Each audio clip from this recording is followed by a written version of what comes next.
నామానికి స్తుతి మహిమ ఎప్పటికీ కలుగునుగాక. అది మన వల్ల ఎప్పుడు తగ్గకుండునుగాక. ఆమేన్. ఈ స్థలంలో ఉన్న ప్రభు సేవకులకు వందనాలు. మొదటిగా సంఘ పెద్దలకు, సహకారులకు, సభ్యులందరికీ ప్రభు పేరిట శుభములు. దేవుని వాక్యం చదువుకుంటున్నాం, దయచేసి చూడండి. మొదటి నుంచి తెరిచినప్పుడు 274వ పేజీ, 2వ సమూయేలు గ్రంథం, అదే సమూయేలు 2వ గ్రంథం 23వ అధ్యాయం.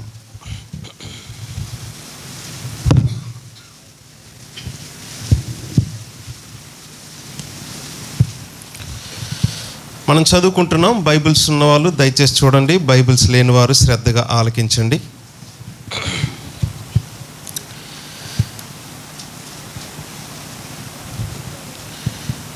దేవుని వాక్యం ఎలాగా ప్రభు రాయించారు, నేను చదువుతూ ఉన్నాను, మీరు కూడా చూస్తూ వింటూ మనసులో చదవాలి ఈ మాటలు.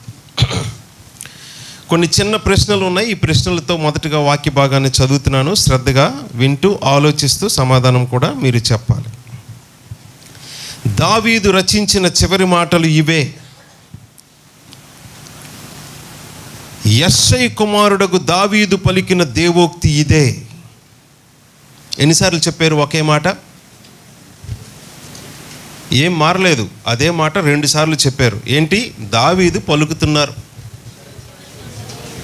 దావీదు రచించిన చివరి మాటలు ఇవే. యెష్షై కుమారుడగు పలికిన దేవోక్తి ఇదే. ఒకే మాట 2 సార్లు కొద్దిగా తిప్పి తిప్పి మార్చి మార్చి చెప్పారు. ఒకే మాట 2 సార్లు మార్చి మార్చి తిప్పి తిప్పి చెప్పారు అంటే అది ఏదో పెద్ద విషయమే చెప్పబోతున్నాడు. ఇప్పటికి ఎన్నిసార్లు చెప్పారు? 2 సార్లు. ఈ వాక్య భాగం చదవడానికి ముందు ఒక మాట చెప్పాలి. బైబిల్లో ఇలాంటి వాక్య భాగం ఇంకెక్కడా లేదు, ఇదొక్కటే. అలాంటి సందేశాన్ని మనం చూస్తున్నాం ఈరోజు. ఇలాంటి వాక్య భాగం ఇంకెక్కడా లేదు. ఎందుకు అంటున్నారు ఈ మాట? చూడండి, తర్వాత చదువుతున్నా. యాకోబు దేవుని చేత అభిషిక్తుడై మహాధిపత్యము నొందినవాడును, ఇశ్రాయేలీల స్తోత్ర గీతములను మధురగానము చేసిన గాయకుడునగు దావీదు పలికిన దేవోక్తి ఇదే. ఎన్నోసారి? 3 సార్లు అదే మాట. కొద్దిగా ఎక్స్ట్రా ఇన్ఫర్మేషన్ ఉంది అంతే. దావీదు ఎవరో కొద్దిగా ఎక్కువ ఇన్ఫర్మేషన్ ఉంది, కానీ అసలు విషయం అయితే దావీదు దేవుని మాట చెప్తున్నాడు అని ఇప్పటికి ఎన్నిసార్లు చదివాం మనం? 2 సార్లే ఎక్కువ అనుకుంటే 3 సార్లు. 3 సార్లు చెప్పి ఇంతకీ ఏం చెప్పబోతున్నాడో 2వ వచనం చదువుతున్నాం, చూడండి. యెహోవా ఆత్మ నా ద్వారా పలుకుచున్నాడు. ఏమైనా చెప్పిండా? మళ్ళీ అదే మాట ఇంకొక రకంగా చెప్పారు. ఎన్నోసారి? 4 సార్లు.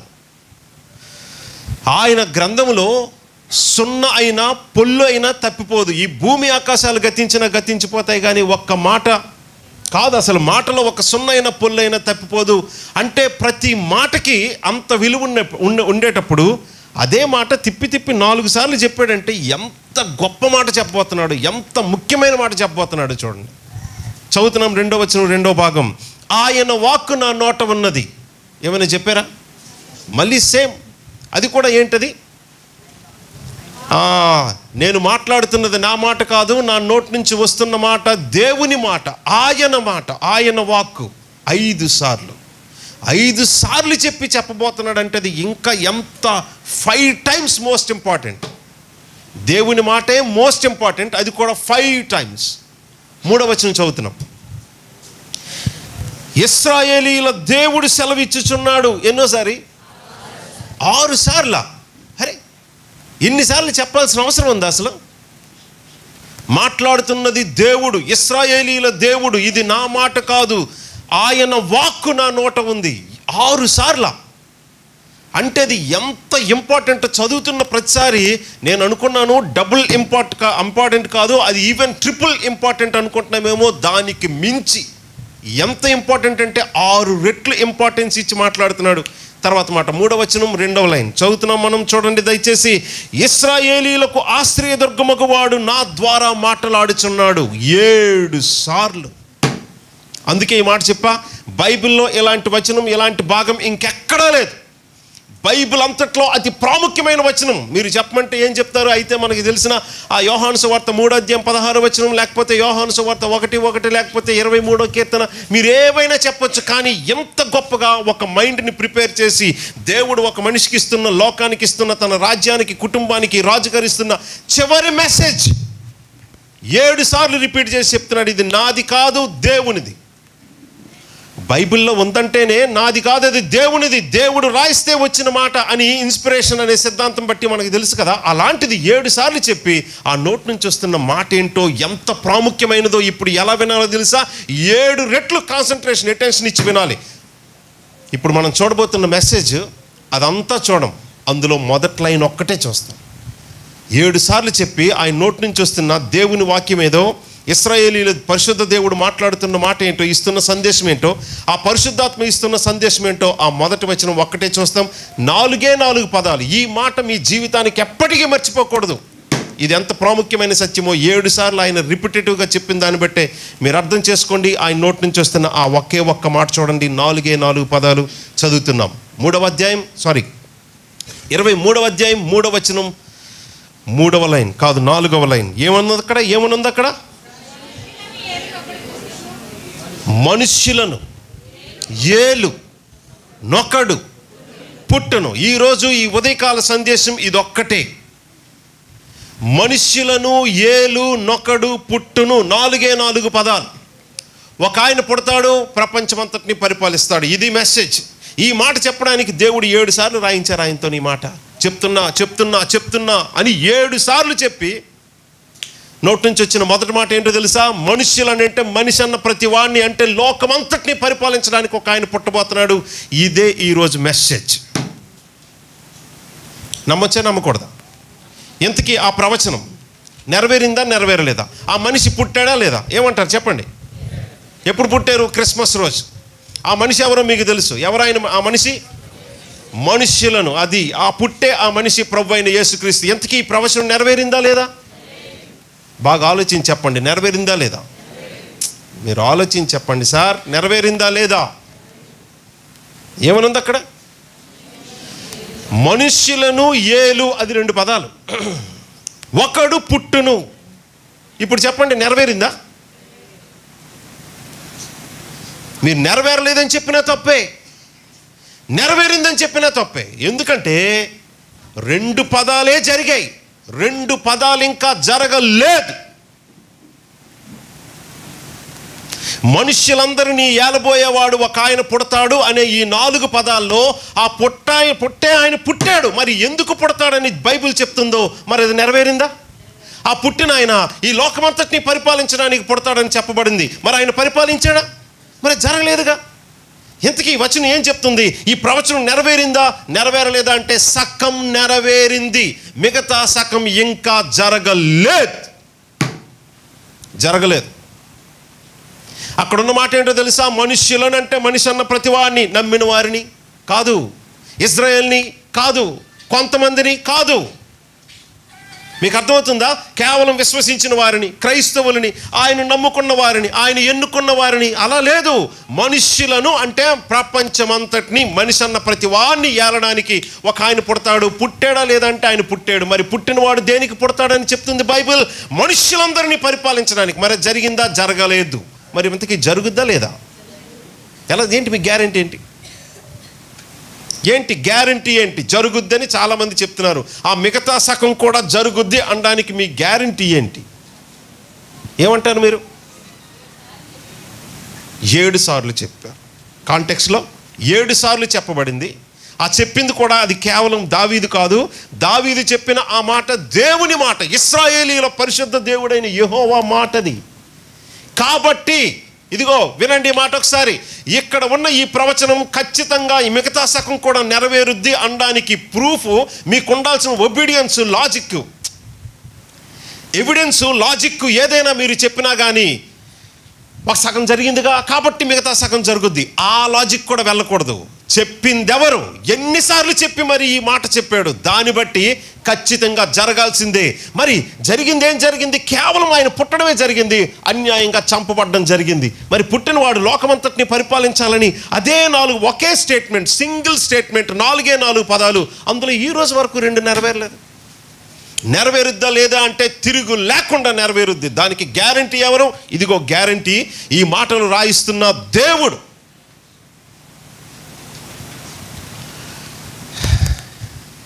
ఎంతకీ మీరు ఈరోజు ఈ సందేశం మీ ముందుకు దేవుడు తీసుకురావడానికి కారణం మీ పుట్టుక, పుట్టిన తర్వాత స్కూలింగ్, పేరెంట్స్, నవ్వులు, ఏడుపులు, ఆనందాలు, పెళ్ళిళ్ళు, పిల్లలు, సాధించడం, సంపాదించడం, వెనకాతలేసుకోవడం, గొప్ప వాళ్ళు అయిపోవడం, ఏదో రోజు చావడం. మీ జీవితం అంతా ఎక్కడుందో తెలుసా?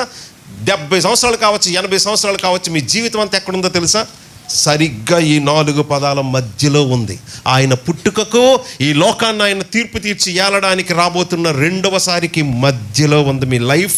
పుట్టుక నుంచి మరణం వరకు నవ్వులు, ఏడుపులు, సంతోషాలు, ఆనందాలు, గౌరవాలు, అవమానాలు, పాపం, మార్పు ఏదైనా ఉందా మీ జీవితంలో?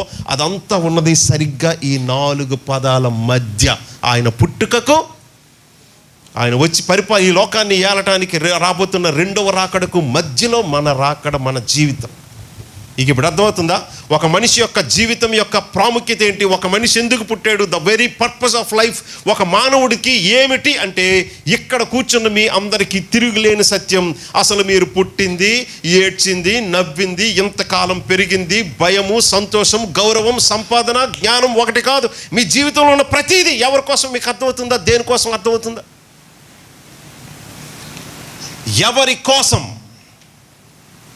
సో ఈ ఒక్క వచనమే ఈ బైబిల్ అంతా. ఈ బైబిల్ అంతా ఒక్క మాటలో చెప్పు అని ఎవరైనా అడిగారు అనుకోండి, ఈ వచనం చెప్పండి. పిల్లలు అర్థమవుతుందా? బైబిల్ అంత పెద్దది ఉంది కదా. ఈ బైబిల్ అంతా దేవుడిస్తున్న సందేశం, మెసేజ్ టు ద వరల్డ్. ఒక్క మాటలో చెప్పు అంటే, ఇదిగో మనుష్యులను ఏలునొక్కడు పుట్టును, ఈ మాటే చెప్పండి. ఎందుకంటే ఈ ఒక్క వచనంలో ఆయన 2 రాకడలు ఉన్నాయి. ఇది బైబిల్ యొక్క సిద్ధాంతం అంతా. ఈ బైబిల్ మొదటి భాగంలో మానవులు పాపం చేస్తే దేవుడు వాళ్ళని విడిపించడానికి మానవుడిగా వస్తాడని వాగ్దానం చేశాడు. అది పాత నిబంధన గ్రంథం. అప్పుడు వచ్చిన మానవుడే తన ఒరిజినాలిటీతో, మహామహిమతో 2వసారి రాబోతున్నాడు దేవునిగా అనేది న్యూ టెస్టమెంట్. ఆ కాలంలో ఉన్న ప్రజలు దేవుడు మానవుడిగా వస్తానని ఎవరైతే విశ్వసించి కనిపెట్టి ఆయన కోసం జీవించారో వాళ్ళందరూ రక్షణ పొందినట్టు. మరి ఈ కాలంలో ఉన్నవారు, అప్పుడు వచ్చిన మానవుడు మరలా ఆయన ఒరిజినాలిటీతో, మహామహిమతో దేవునిగా మరలా ఈ లోకానికి రాబోతున్నాడు అని ఇదే సత్యాన్ని, అదే వ్యక్తిని చూసారా? అప్పుడు ఒక వ్యక్తిని నమ్మడం కాదు, ఇప్పుడు వేరే వ్యక్తిని కాదు. ఏ కాలంలో ఉన్న ప్రజలైనా నమ్మాల్సింది ఒకే వ్యక్తిని, దేవుడు మానవునిగా వస్తాడు అని. పాత నిబంధన గ్రంథ కాలంలో అప్పుడు రక్షణకు ఒకే ఒక్క విధానం, విశ్వాసం. ఆ విశ్వాసం ఒకే వ్యక్తిలో. ఇప్పుడు కూడా రక్షణకు, పాప క్షమాపణకు, నిత్య జీవానికి ఒకే ఒక్క విధానం, అది విశ్వాసం. ఆ విశ్వాసం కూడా ఒకే వ్యక్తిలో. అప్పుడు దేవుడు మానవుడిగా వస్తాడనేది మెసేజ్ ఓల్డ్ టెస్ట్మెంట్ అయితే, ఆ మానవుడే ఇప్పుడు దేవునిగా మరలా ప్రత్యక్షం కాబోతున్నాడు లోకానికి అనేది న్యూ టెస్ట్మెంట్ మెసేజ్. సో ఈ న్యూ టెస్ట్మెంట్ కాలంలో ఉన్న మానవులు ఎవరైనా పాప క్షమాపణ, నిత్య జీవం, రక్షణ పొందాలంటే ఒకే ఒక్క మెసేజ్, ప్రభువైన యేసుక్రీస్తు. ప్రభువైన యేసుక్రీస్తు. సో మన జీవితం ఎవరి కోసమో తెలుసా? ఒక రాజకీయ నాయకుడి కోసము కాదు. ఆయన ఎంత గొప్పోడు, ఎంత మంచోడైనా కాదు. మన జీవితం, మన ఏడుపు, మన కష్టం, మన ప్రయత్నం కేవలం ఒక ఆడపిల్ల కోసం, అందగత్తి కోసం కాదు, ఒక అందగాడి కోసం కాదు, అమ్మ కోసం, నాన్న కోసం కాదు, పిల్లల కోసం అసలే కాదు, ఒక సినిమా యాక్టర్ కోసం, సెలబ్రిటీ కోసం అసలే కాదు. మీరు చెమట బొట్టు కార్చినా, కన్నీరు కార్చినా, అది చివరికి రక్తం బొట్టే కార్చినా, మీరు చెమట కార్చడానికి, కన్నీరు కార్చడానికి, రక్తం బొట్టు కార్చడానికైనా ఈ భూమి మీద ఉన్న ఏ మానవుడు అర్హుడు కాడు. తల్లి అయినా, తండ్రి అయినా, భార్య అయినా, భర్త అయినా, చివరికి నీవైనా, నీ కోసమైనా. ఈ జీవితం, ఈ ప్రాణం, ఇందులో ఉన్న ప్రతి ఆలోచన, జ్ఞానం, నవ్వు, మొహానికి ఎన్నిసార్లు నవ్వు వచ్చిందో, మొహానికి ఎన్నిసార్లు ఆనందం వచ్చిందో, ఎన్నిసార్లు దుఃఖం వచ్చిందో, ఇదంతా మన పుట్టుక నుంచి మరణం వరకు ఎవరి కోసం ఉందో తెలుసా? ఈ లోకాన్ని ఈ రోజు వరకు ఎవరికి అర్థం కాని రేంజ్లో, మాటతో శూన్యంలో నుంచి 6 రోజుల్లో సృష్టించిన వాడు నీ కోసం ప్రాణం పెట్టడానికి, నీ పాపశిక్ష భరించడానికి సిలువ వరకు వస్తాడు. ఆయన ఈ లోకాన్ని మరి చెప్పలేనంత అద్భుతంగా పరిపాలించబోతున్నాడు.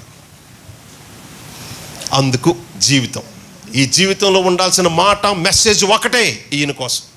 ఒకవేళ జీవితం ఈయన కోసము కాదా, ఈ సత్యము కోసం కాదా, ఈ సత్యము గురించి సాక్షిగా కాదా, మీ జీవితం పూర్తిగా వేస్ట్ చేసుకున్న వాళ్ళే, చిన్నవాళ్ళైనా పెద్దవాళ్ళైనా.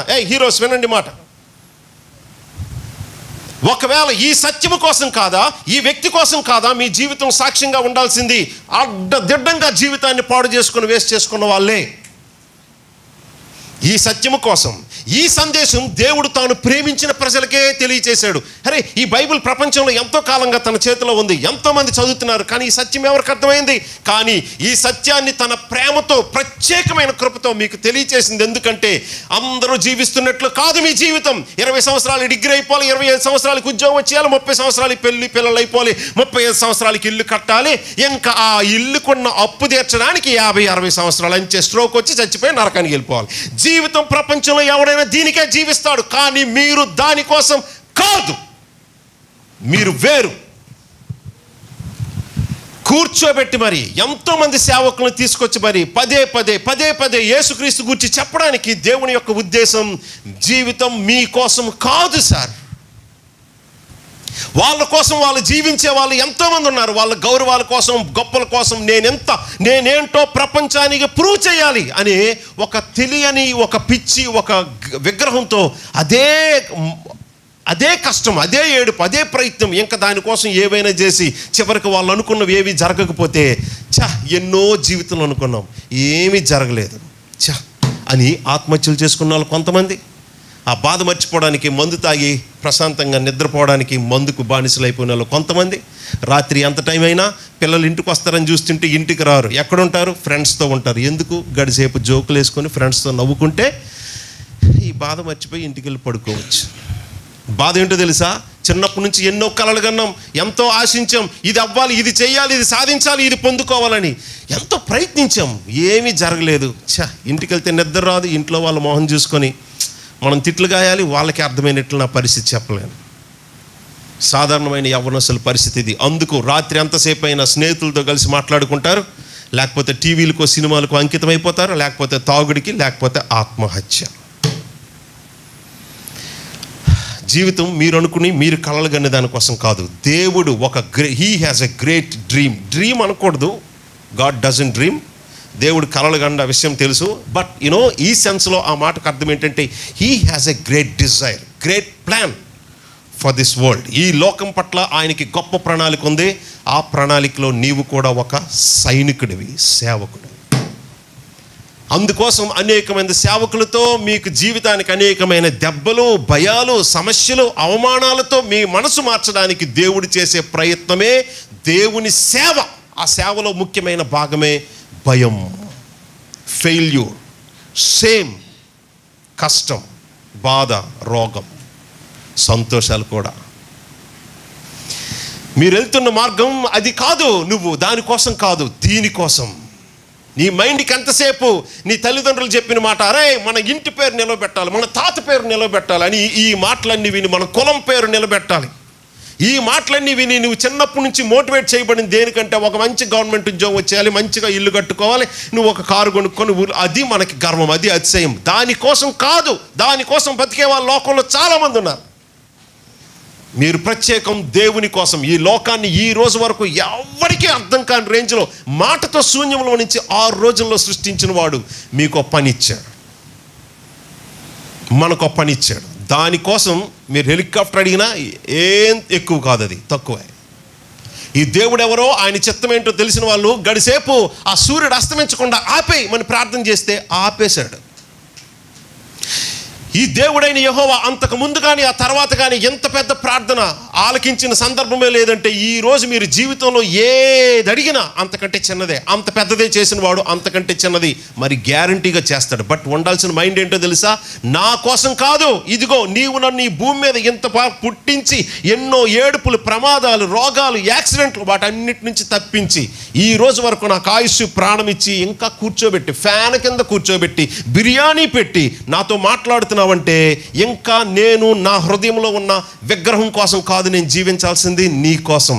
హెల్ప్ మీ, ఇది ఇవ్వు, ఇది లేదు, ఇది కావాలి, ఇది ఇవ్వు, నేను నీ కోసం పని చేస్తానని ప్రభువుని అడగడానికి మరలా ఈరోజు మీ ముందుకి మరొక సేవకుణ్ణి, సేవకుల్లో అత్యల్పమైన వాడిని ఎక్కడి నుంచో తీసుకొని వచ్చి మీ ముందు నిలవబెట్టాడు. సో ఈ బైబిల్ యొక్క మెసేజ్ ఏంటో తెలుసండి, ఈ లోకాన్ని సృష్టించిన వాడు ఈ లోకానికి 2 సార్లు వస్తాడు. 2 సార్లు. 2 సార్లు కాదంటే ఒకసారి వచ్చినప్పుడే, మొదటిసారి వచ్చినప్పుడే అవన్నీ జరిగిపోవాలి. మొదటిసారి వచ్చినప్పుడు ఆయన కేవలం మరణాన్ని ఓడించి తిరిగి లేచి ఇక్కడ లేడు, వచ్చిన దగ్గరికి వెళ్ళిపోయాడు. అరే, పుట్టినవాడు లోకమంతటిని పరిపాలించడానికి కదా పుట్టినవాడు, మరి ఎందుకు పుట్టించకుండా వెళ్ళిపోయాడంటే ఈ మెసేజ్ కొత్త మెసేజ్ కాదు. బైబిల్లో మొదటి పేజీ చూడండి. ఇదిగో బైబిల్లో మొదటి పేజీ చూసారా, ఆదికాండం. ఈ ఆదికాండం మొదటి అధ్యాయం చూసారా, ఇక్కడ ఉన్న మెసేజే. ఇక్కడ ఉన్న మెసేజ్ ఏంటో తెలుసా? చదువుతూ ఉన్న త్వరగా ఆదికాండం మొదటి అధ్యాయం మనం చదువుతూ ఉన్నాం. 26వ వచనం, దేవుడు మన స్వరూపమందు మన పోలిక చొప్పున నరులను చేయడం, వారు సముద్రపు చేపలు, ఆకాశ పక్షులు, పశువులు, సమస్త భూమిని, భూమి మీద ప్రాకు ప్రతి జంతువుని ఏలుదురుగా కని పలికెను. 27వ వచనం, దేవుడు తన స్వరూపమందు నరుని సృజించాను, దేవుని స్వరూపమందు వారిని సృజించాను, స్త్రీనిగా పురుషునిగా సృజించాను. 28వ వచనం, దేవుడు వారిని ఆశీర్వదించినట్లనగా మీరు ఫలించి అభివృద్ధి పొంది విస్తరించి భూమిని నిందించండి, దాన్ని లోపరుచుకోండి. సముద్రపు చేపలు, ఆకాశ పక్షులు, భూమి మీద ప్రాకు ప్రతి జీవిని ఏలుడని దేవుడు వారితో చెప్పాను. ఇంతకీ దేవుడు మానవుణ్ణి సృష్టించిన ఈ పర్పస్ నెరవేరిందా లేదా? ఏమంటారు మీరు? జరిగిందా? జరుగుతుందా? అమ్మ మీరే కొంతమంది చెప్పట్లేదు, ఏం చెప్పినా మా చేత తప్పు చెప్పించడానికి అలాంటి ప్రశ్నలు అడుగుతున్నాడు అని మీరు అనుకోవద్దు. మీ సిన్సియర్ ఒరిజినల్ కన్విక్షన్ ఏదో మీరు చెప్పండి. దేవుడు ఆయన సృష్టించిన మానవుణ్ణి ఎందుకు సృష్టించాడో అది నెరవేరిందా లేదా? నెరవేరిందా? చూసారా, దేవుడి లోకమంతటిని పరిపాలించడానికి ఆయన సృష్టించింది ఎలాగో తెలుసా? ఆయన పోలికలో. సో ఈ లోకమంతటిని పరిపాలించడానికి మానవుడు ఎవరంటే చాలా ప్రత్యేకమైన సిద్ధాంతం. వినండి, మానవుని గురించిన సిద్ధాంతం ఇది ఒక గొప్ప సత్యం. చూసారా, దేవుడు సృష్టించిన ఈ భౌతికమైన సృష్టి అంతా, భౌతికమైన అంటే ఇదిగో ఫిజికల్, టాంజిబుల్ అంటే చూపు కనిపిస్తుంది, తాకడానికి, స్పృశించడానికి తగులుద్ది, వినబడుద్ది, ఇదంతా ఈ సెన్సెస్లోకి వచ్చేదంతా భౌతికమైన సృష్టి. సెన్సెస్లోకి, ఈ 5 సెన్సెస్లోకి రాని ఒక్క సెన్స్ ఉంది, ఆత్మ సెన్స్ ఒకటి. అది పౌలు గారు కొరింథీ పత్రికలో రాస్తారు. ఆత్మ వివేచన చేతనే తెలుసుకోదగింది కానీ ఇంకా ఏ రకంగా కంటికి కనిపించదు, చెవికి వినిపించదని చెప్పారంటే చెవికి, కంటికి, ఈ 5 సెన్సెస్లో తెలియని ఇంకొక సృష్టి ఉంది. అది ఇన్విజిబుల్ క్రియేషన్. ఇది విజిబుల్, కనిపించే సృష్టి, కనిపించిన సృష్టి ఒకటి ఉంది. ఈ రెండింటిని దేవుడు చేశాడు. చూడండి జాగ్రత్త వినండి. సో ఈ కనిపిస్తున్న భౌతికమైన సృష్టిని దేవుని తరపున పరిపాలించడానికి మానవుణ్ణి ప్రత్యేకంగా చేశాడు. ఏంటి ప్రత్యేకత మానవునిలో అంటే జాగ్రత్త వినండి. ఈ భౌతికమైన సృష్టితో సంబంధం కలిగి ఉండడానికి భౌతికత, శరీరం. అదృశ్యుడు, అనంతుడు, ఆత్మ అయ్యున్న దేవునితో సంబంధం కలిగి ఉండడానికి ఆత్మ. అటు నుంచి ఆయనకి కనెక్టివిటీ, ఇటు ఆయన సృష్టించిన భౌతికమైన సృష్టికి కనెక్టివిటీ. అందుకు భౌతికత ఉంది, స్పిరిచువాలిటీ ఉంది మానవులకి. మీకు అర్థమవుతుందా? ఫిజికాలిటీ అంటే ఫిజికల్ ఎంటిటీ ఉంది, అలాగే అటు దేవుని కోసం, దేవుని తరపున ఈ భౌతికమైన సృష్టిని పరిపాలించాలంటే ఆయనతో కనెక్షన్ ఉండడానికి స్పిరిట్ భాగం కూడా ఉంది, అంటే ఆత్మ భాగం. ఈ 2 భాగాలు కలిగింది సృష్టిలో ఇంకేది లేదు. దేవుడు కూడా కాదు ఈ విషయంలో, ఈ పాయింట్లో. దేవునికి భౌతికత లేదు. భౌతికత ఉంటే నిరాకారుడు, అనంతుడు అనే 2 మాటలు తప్పైపోతాయి. నిరాకారుడు, అనంతుడు అనే మాట దేవునికి రావాలి అంటే అది భౌతికతగా సంబంధించింది కాదు, జరగదు. సో దేవుడు ఆత్మ. ఆ దేవుడు తన కోసం ఈ భౌతికమైన సృష్టిని ఆయన తరపున పరిపాలించడానికి, ఇటు ఈ సృష్టితో సంబంధం కలిగి ఉండడానికి, కనిపించి, వినిపించి, తాకగలిగేటట్లు ఇదిగో ఒక భౌతికతను, శరీరాన్ని మనకి ఇచ్చిండు. అదే సందర్భంలో ఎవరి కోసం మనం ఈ లోకాన్ని పరిపాలించాలి, ఏలాలి అంటే అదృశ్యుడు, అనంతుడైన అసలైన సృష్టికర్త, ఆత్మ అయ్యున్న దేవునితో సంబంధం కలిగి ఉండడానికి ఆత్మ భాగం కలిపి మనిషిని సృష్టించాడు. అటు స్పిరిచువల్ క్రియేషన్కి, అటు ఇన్విజిబుల్ క్రియేషన్కి, ఇటు విజిబుల్ క్రియేషన్కి, రెండిటికి అనుసంధానం చేసే మీడియేటర్ లాంటి వాడు మానవుడు.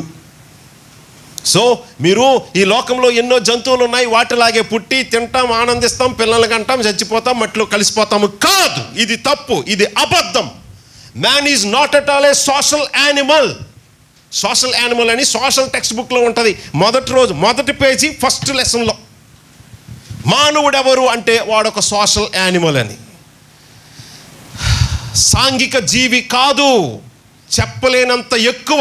అటు దేవుని తరపున దేవునితో సంబంధము కలిగి ఉండి ఆయన సృష్టించిన ఈ భౌతికమైన సృష్టికి ఇతగాడు king. Man is the crown of creation. మిమ్మల్ని సృష్టించిందే దేవుడు ఈ ఉద్దేశంతో సృష్టించాడు. మరి పరిపాలిస్తున్నాడా లేదా? లోకమంతటిని తన కంట్రోల్లో తీసుకొని ఏలుతున్నాడా లేదా? నిండించాడా లేదంటే నిండించాడని నేను కూడా చెప్తాను. కానీ ఇక్కడ ఉన్నట్టే పరిపాలిస్తున్నాడా? ఇక్కడ దేవుని యొక్క చిత్త ప్రకారమే నిండించాడా అంటే లేదు. ఎందుకంటే దేవుని పోలికలో దేవుని స్వరూపంలో భయం ఉండదు. దేవుని పోలికలో దేవుని స్వరూపంలో మరణం ఉండదు. దేవుని పోలికలో దేవుని స్వరూపంలో మరణ భయం ఉండదు, అన్యాయం ఉండదు, పాపం ఉండదు, స్వార్థం ఉండదు. ఇప్పుడు ఈ ఒక్క పేజీలో మానవుణ్ణి మొదటి పేజీ చూస్తున్నారా ఎంత విచిత్రమో? అంటే బైబిల్ మొదటి పేజీలో దేవుడు మానవుల్ని ఈ లోకాన్ని ఎలా సృష్టించాడో, ఏం జరగాలని సృష్టించాడో, ఒక్క పేజీ వెనక్కి వెళ్ళేసరికి మొత్తం ఫెయిల్.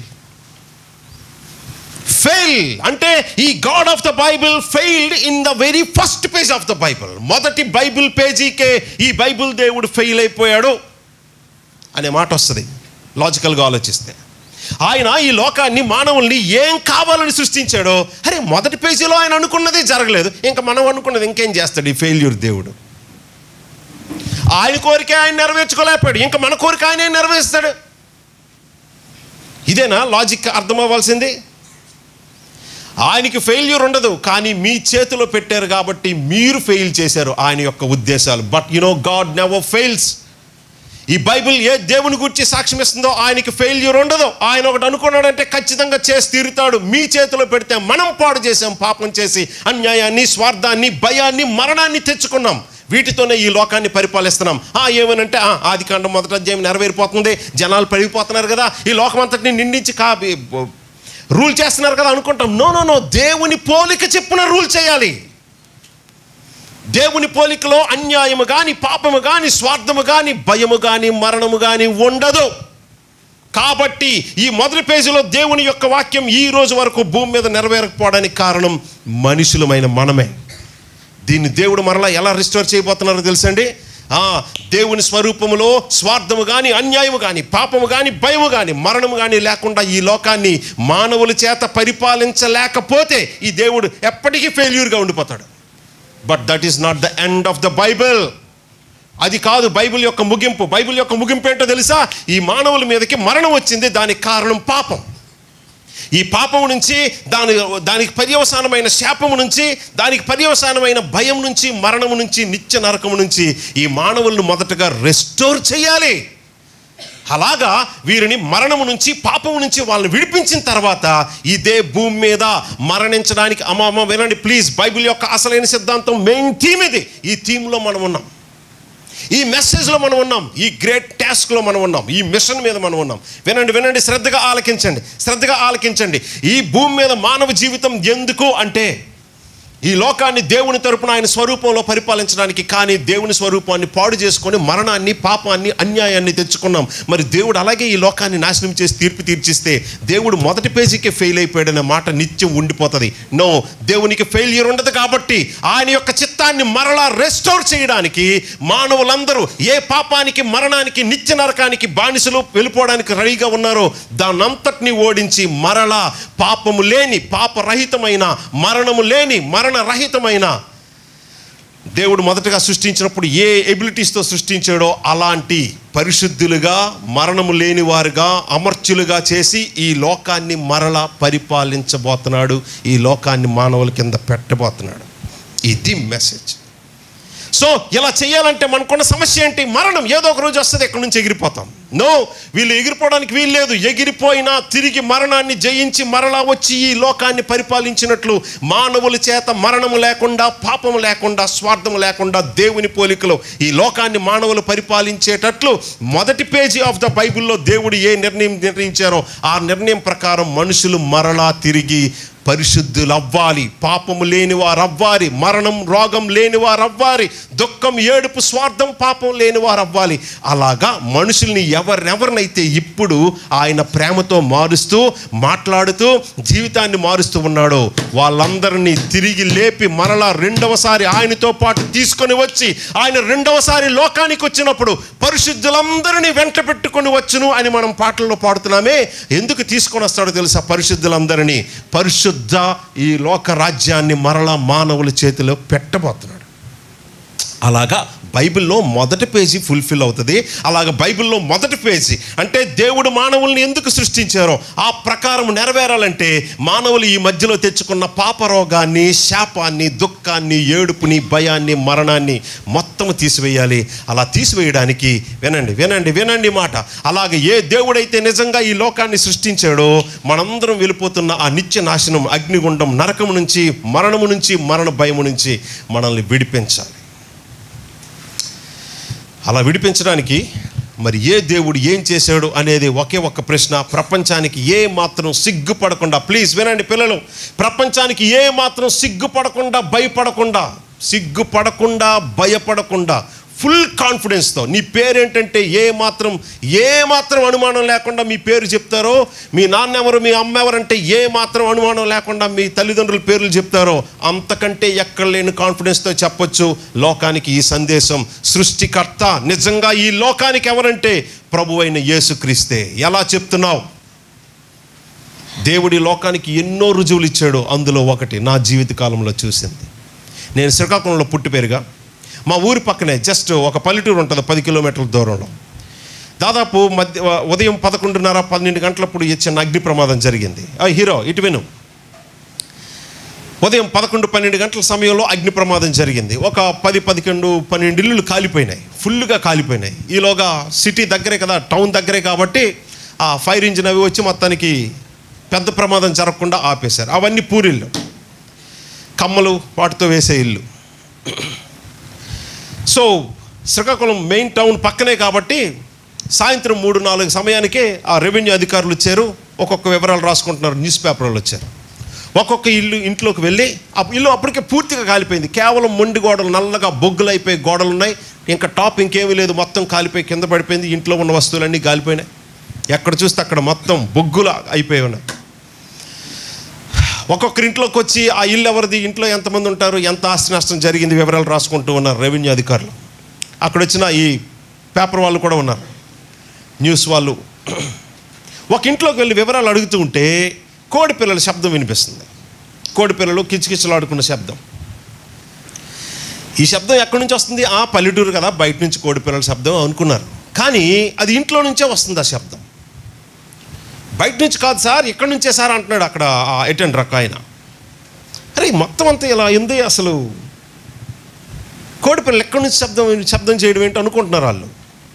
ఒక ఆయన చెప్తున్నాడు, సార్ ఈ మూల నుంచే వస్తుంది సార్ అని. ఆ ఇంట్లో ఉన్న ఒక కార్నర్ మూలకు వెళ్ళి, సార్ దీని కింద నుంచే వస్తుందని అక్కడ ఒక మూట్ల, బొగ్గుల మూట్ల ఉంది, దాన్ని కాళ్ళతో ఇలా తీసి చూశాడు. ఆ కింద నుంచి 2 కోడి పిల్లలు చిన్న బయటకు వచ్చాయి.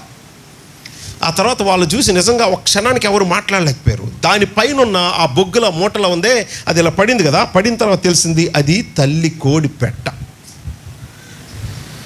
అప్పుడు వాళ్ళకు విషయం అర్థమైంది. ఈ విషయం మరుసటి రోజు ఫోటో తీసి పేపర్లో కూడా వేశారు మా వాళ్ళు ఆ ఊళ్ళో. వాళ్ళకి అర్థమైన విషయం ఏంటో తెలుసా? చిన్న పిల్లలు, కోడి పిల్లలు బయట ఉంటే కాకులో, గెద్దలో ఎత్తుకుపోతాయని ఇంట్లో పెట్టి తలుపులు వేసేస్తారు. తల్లి కోడి ఇవి మాత్రం బయటికి తిరుగుతూ ఉంటాయి. ఇల్లులు కాలిపోతున్నాయి. ఈ కోడి పెట్ట చూసింది, తల్లి కోడి పిల్లలా ఇంట్లో ఉన్నాయి, ఇది బయటే ఉంది. ఈ ఇల్లు కూడా కాలిపోతున్నది, ఇంకా పిల్లలు చచ్చిపోతాయని ఈ తల్లి కోడికి అర్థమై అది ఎగిరి పెట్టక అంటారు, అంటే వాల్కి రూఫ్కి మధ్యలో గ్యాప్ ఉంటుంది పల్లెటూరులో అలాంటి ఇల్లుకి, ఎగిరి లోపలికి వచ్చేసింది తల్లి కోడి పెట్ట. ఈ పిల్లల్ని తీసుకుని వెళ్ళడానికి ఎంత ట్రై చేసిందో మరి. వెళ్ళిపోగలిగేటట్లుంటే వాళ్ళు ఎందుకు లోపల పెడతారు? బయటికి వెళ్ళిపోకుండా జాగ్రత్తగా తలుపులు వేసి పెడతారు ఆ ఇంటి వాళ్ళు ఎవరు.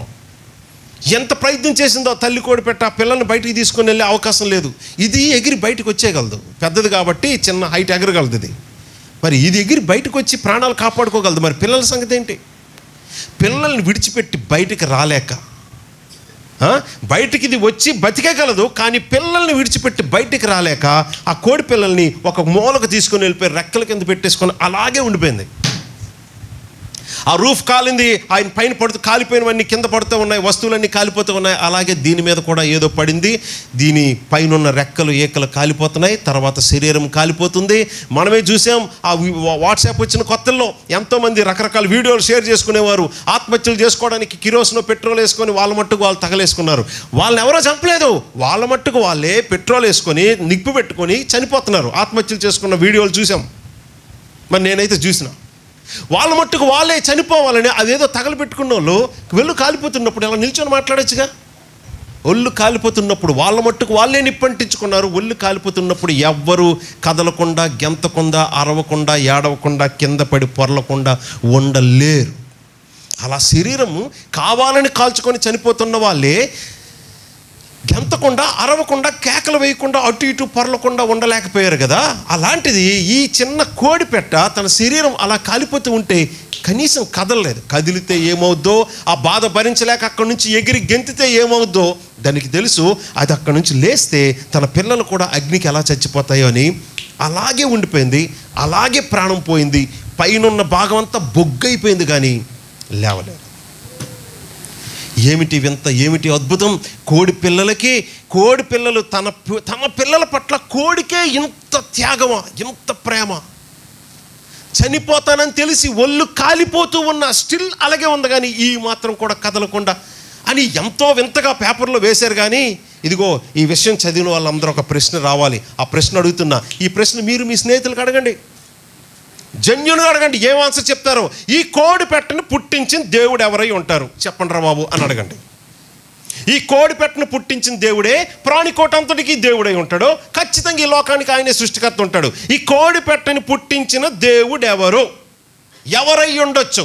ప్రపంచ చరిత్రలో ఉన్న మతాలన్నీ తీసుకోండి, దేవి దేవతలు ఒకరు కాదు ఎంతమంది పేర్లు పెడతారో పెట్టండి. కనీసం ఆప్షన్లో 2 పెట్టగలరా? ఏ పక్కన బి.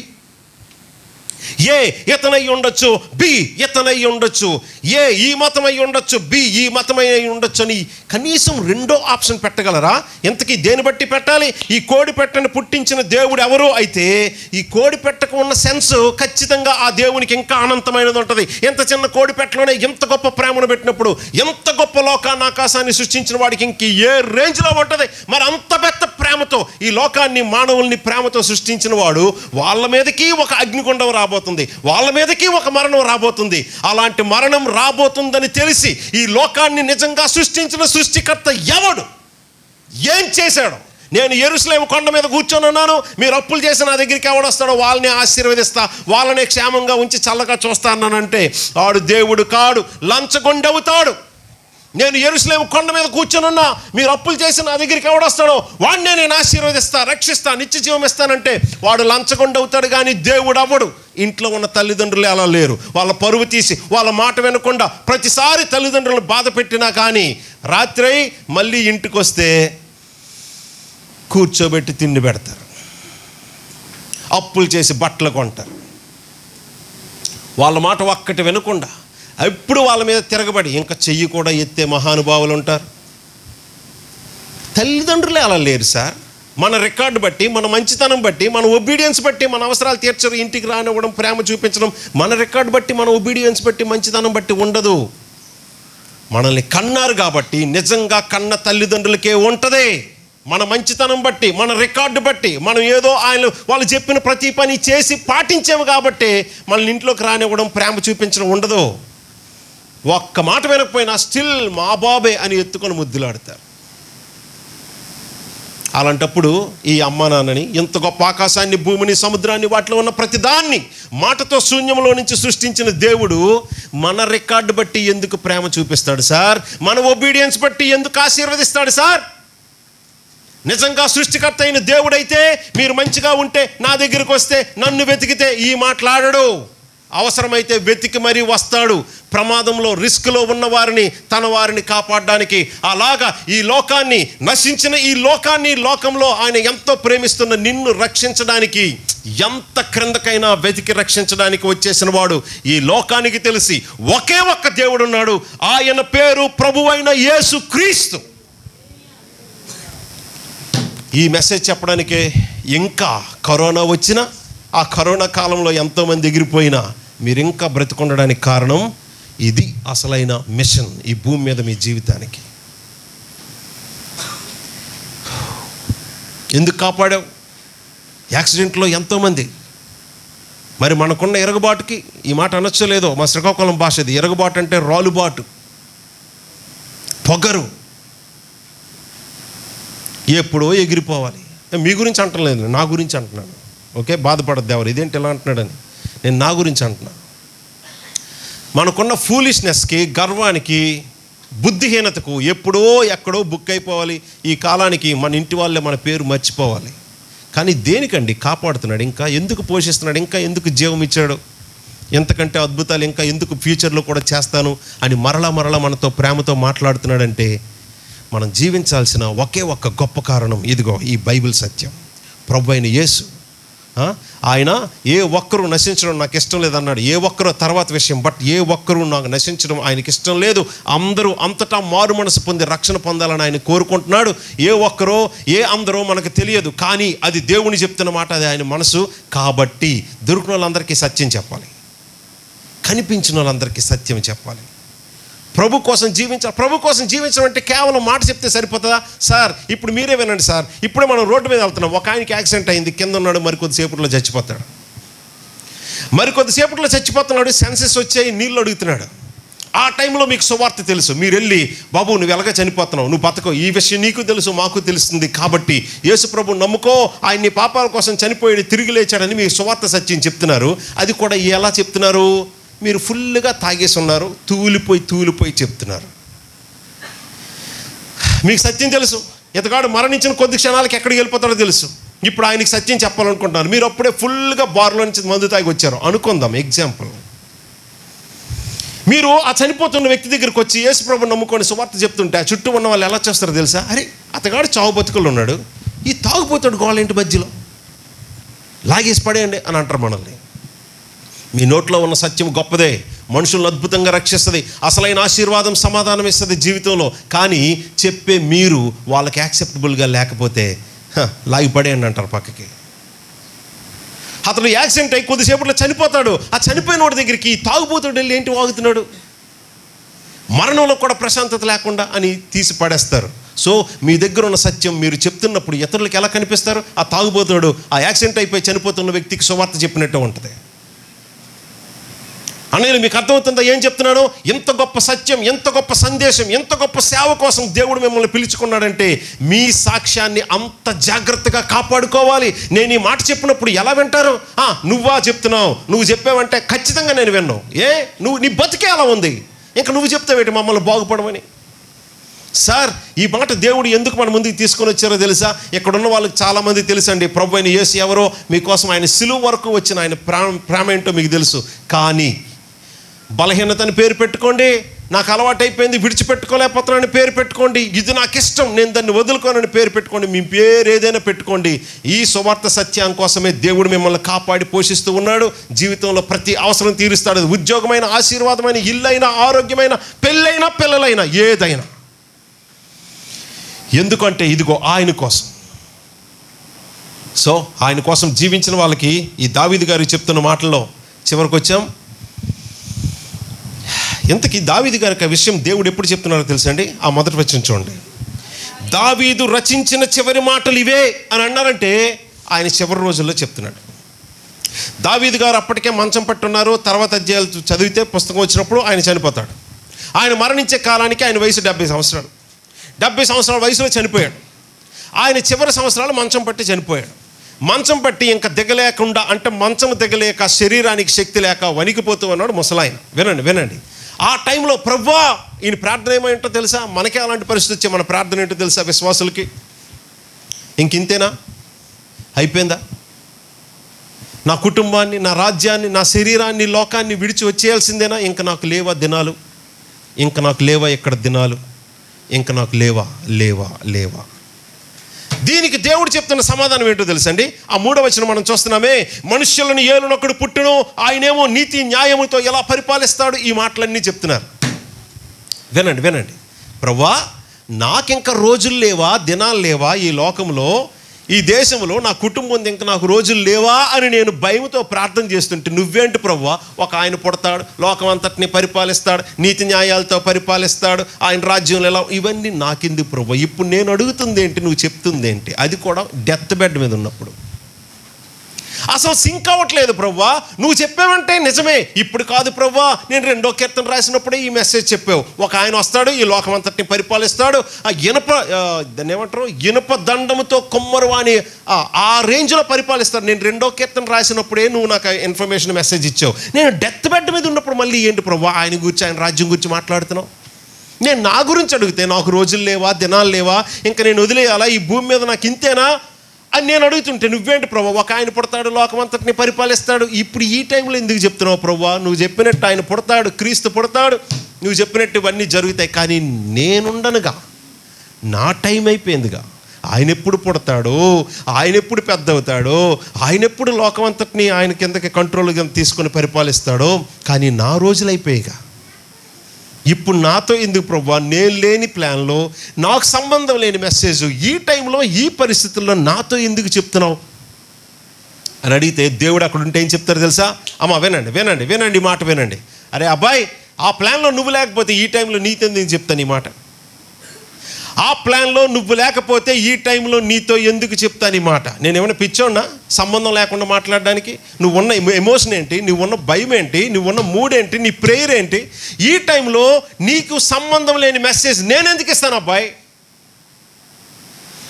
నువ్వు అక్కడ లేకపోతే ఈ మెసేజ్ నీది కాదు. అయిపోయింది అంటున్నావు కదా, ఇంకా నాకు రోజులు లేవు, ఈ లోకాన్ని, దేశాన్ని, పట్టణాన్ని, కుటుంబాన్ని విడిచిపెట్టేయాలనుకుంటున్నావు కదా.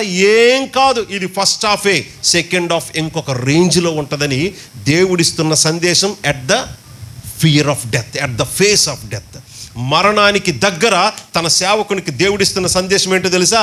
అయిపోయిందా, ఇంకా నాకు రోజులు లేవా, ఇంకా నేను వదిలి వెళ్ళిపోవాలా, ఈ లోకం నుంచి వెళ్ళిపోవాలా, ఇంకా నాకు లేవా అంటే ఏం కాదు, ఇది ఫస్ట్ హాఫే, సెకండ్ హాఫ్ ఉంది.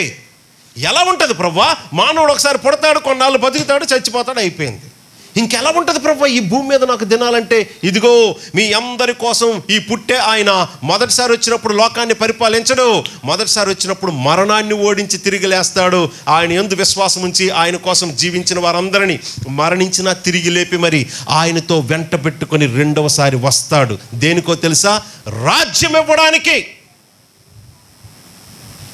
రాజ్యం ఇవ్వడానికి. ఈ మెసేజ్ బైబిల్ అంతట్లో మామూలుగా లేదు. మీకే తెలుసు, మేకా గ్రంథం మీకే తెలుసు, యెషయా గ్రంథం, క్రిస్మస్ టైంలో ఈ వాక్యాలు చెప్తూ ఉంటాం. ఇదిగో మనకి శిశువు పుడతాడు, కుమారుడు అనుగ్రహింపబడ్డాడు. ఆ తర్వాత మాట ఏంటి? ఆయన భుజం మీద రాజ్యభారం ఉండును. అరే, క్రిస్మస్ గురించి పాత నిబంధన గ్రంథంలో ఎక్కడెక్కడ చెప్పబడిందో అక్కడే ఆయన రాజ్యం గురించి కూడా చెప్పబడింది తెలుసా?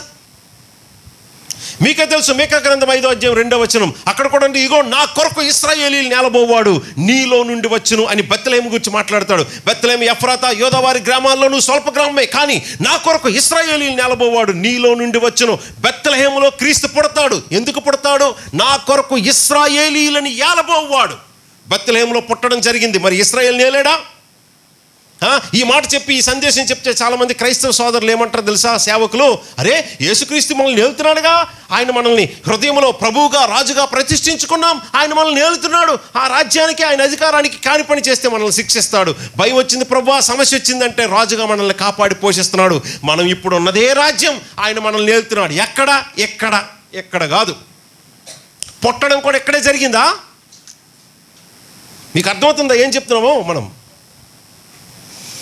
పుట్టేవాడు లోకాన్ని ఏలుతాడంటే ఏలుతున్నాడు కదా మన హృదయాల్లో అని చెప్పుకుంటారు చాలామంది. మళ్ళీ కొత్తగా వచ్చి భూమిని పరిపాలించేది ఏం లేదు, అంతా హృదయంలో, మన మనసుల్లో, మన ధ్యానములో, అంతా స్పిరిచువల్. ఎంత సిగ్గులేని ఇంటర్ప్రిటేషన్ తెలుసా అండి? ఇదిగో ఈ వచనం చూడండి, మనుష్యులను ఏలు ఒకడు పుట్టును. ఈ 4 పదాలు ఒకే లైన్లో ఉన్నాయి, పక్క పక్కనే ఉన్నాయి. పుట్టడం కూడా స్పిరిచువల్గానే జరిగిందా? లిటరల్గా అక్షరాల చరిత్రలో జరిగింది. అంటే 1-2 పదాలు చరిత్రలో అక్షరాల నిజంగా జరుగుద్ది, కానీ మిగతా 2 పదాలేమో మన హృదయాల్లో ఊహించుకొని సెల్ఫ్ హిప్నాటిజం చేసుకోవాలా. 2 పదాలు అక్షరాల చరిత్రలో ఎంత లిటరల్గా జరుగుతాయో, ఆ పక్కన ఉన్న 2 పదాలు కూడా చరిత్రలో అక్షరాల లిటరల్గా, హిస్టారికల్గా జరగాల్సిందే.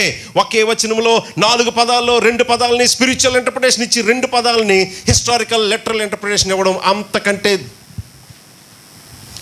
ఇంకోటి కాదు.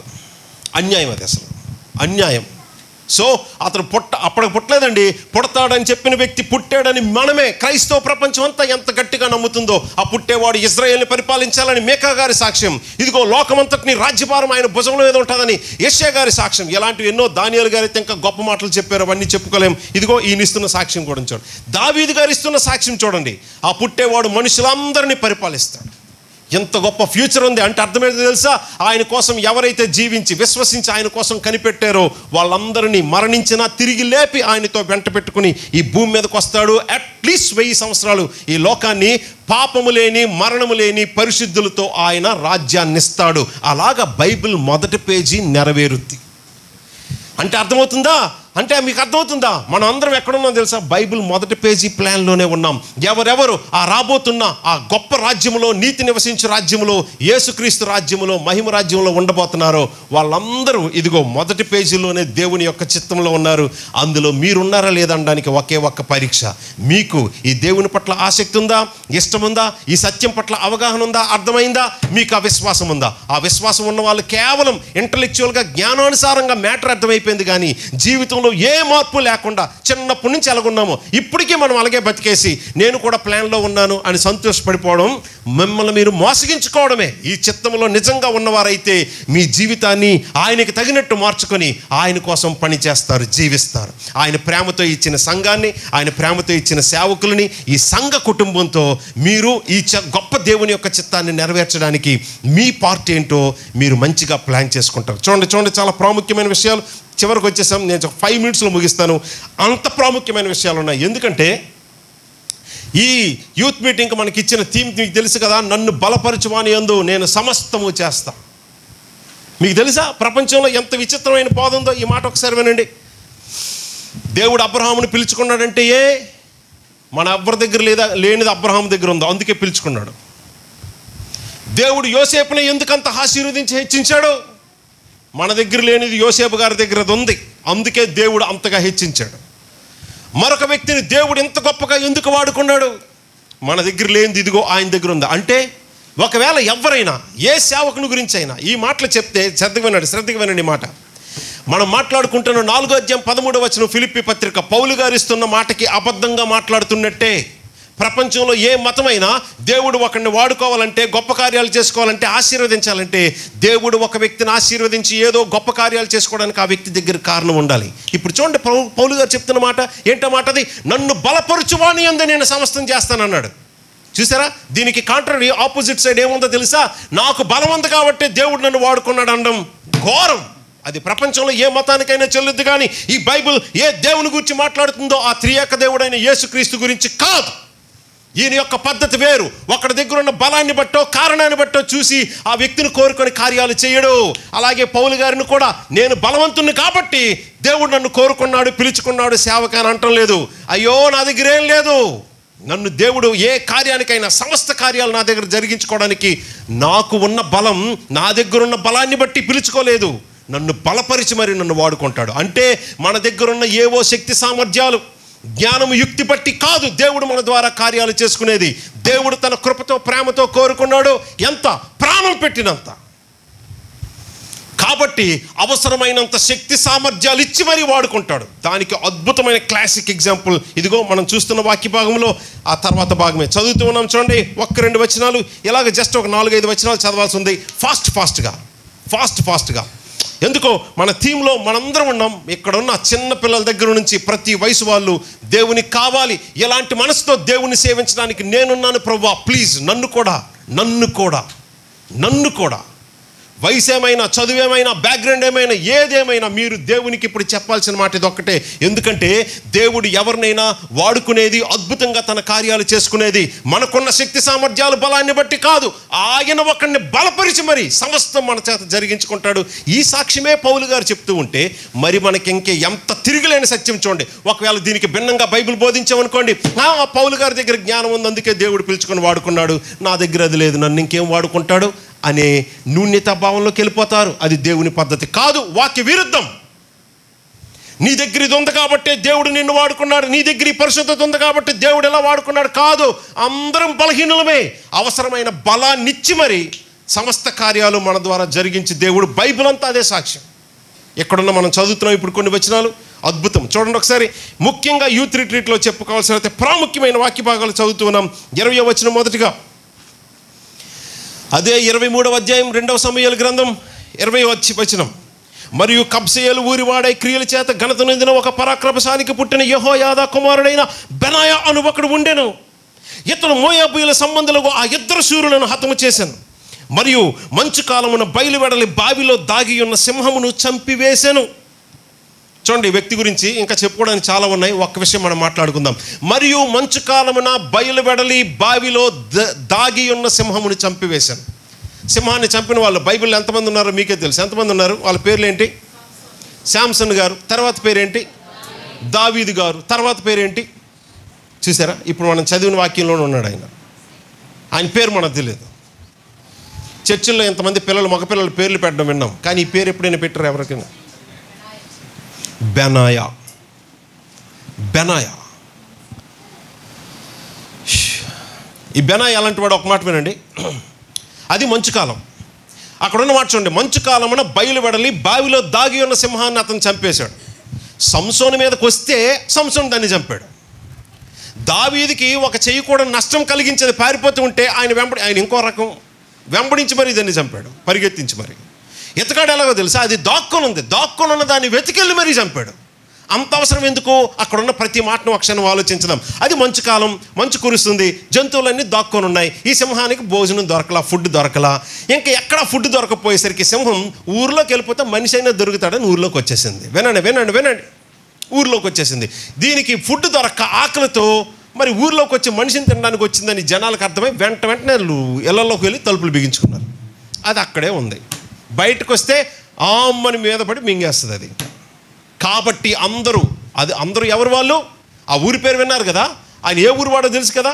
ఆ ఊర్లో ఉన్న వాళ్ళు, అది ఇజ్రాయేల్ దేశం. ఇజ్రాయేల్ దేశం అంటే దేవుడు, ఈ లోకాన్ని సృష్టించిన దేవుని యొక్క ప్రజలు మరణ భయముతో ఒక శత్రువు చేత బందీలుగా ఉన్నారు. అందులో ఒక ఆయన అందరూ తలుపులు బిగించుకొని ఇంట్లో దాక్కుంటే వీళ్ళందరినీ భయపెట్టి లోపల దాక్కునేటట్లు చేసిన ఎవడు దొరుకుతాడా గర్జించి సింహం వల్లే మింగేద్దాం అన్నట్టు వెతుకుతున్న ఈ సింహాని కోసం బయలువెళ్ళి అది అప్పటికేం చేసిందో తెలుసా, వీళ్ళందరూ తలుపులు బిగించిన లోపల ఉంటే నేను లేను అన్నట్టుగా బావిలో దిగి దాక్కునుంది. ఎవరైనా బయటకు వస్తే అప్పుడు చంపుదామని అందరినీ భయపెట్టి బందీలుగా ఉంచిన ఆ శత్రువు ఎక్కడున్నారో దాన్ని వెతికి మరీ చంపిన ఇతగాడు ఎవరు? బెనాయా.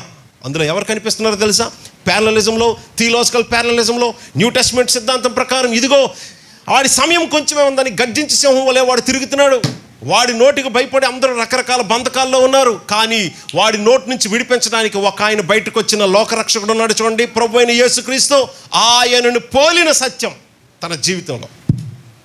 సో ఒక మనిషి జీవితంలో వీరత్వమో శూరత్వమో దేనికంటే వాళ్ళ జీవితం ఉన్నదే దేవుని ప్రజలను విమోచించడానికి, విడిపించడానికి, సహాయం చేయడానికి. అందుకు అవసరమైన గొప్ప శత్రువులతో తలపడడానికి ఎక్కడ లేని ధైర్యం, సాహసం ఎక్కడి నుంచి వస్తాయి తెలుసా?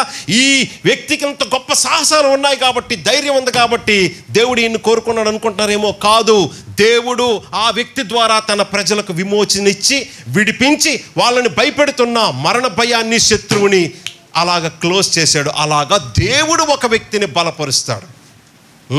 ఆ దేవుడు ఎవరంటే అల్టిమేట్గా ఫైనల్గా లోకంలో ఉన్న ఈ గొప్ప ప్రజలందరినీ రక్షించడానికి సిలువ వరకు శరీరాన్ని ధరించి వచ్చిన ప్రభు అయిన యేసుక్రీస్తు. సో ఈ మాట మనకేం తెలియచేస్తుందో తెలుసా? ఒకవేళ ఇలాంటి బెనాయా మన ఊర్లో ఉంటే, ఇదే ప్రాంతంలో ఉంటే ఏం చేద్దామో తెలుసా? నేను అతగాడికి చుట్టపోను అనుకోండి, బ్లడ్ రిలేషన్ అనుకోండి, నేను అతగాడిని కూర్చోబెడతాను ఊరి మధ్యలో. ఎంతకంటే మనగాడు ఎవరైనా ఉన్నారా ఊరికి? ఎంతకంటే మనగాడు ఎవరైనా ఉంటే మీరు పోటీకి రావచ్చు మా ఓడితో. లేకపోతే ఈ రోజు నుంచి ఈ ప్రాంతానికి, ఈ ఊరికి ఇతగాడే నాయకుడు, రాజు అని అంటాను. ఎవరేమనలేరు. అంత గొప్ప సాహసాలు, గొప్ప రికార్డు ఉన్న వాళ్ళకి ఇంకెవరేమనలేరు.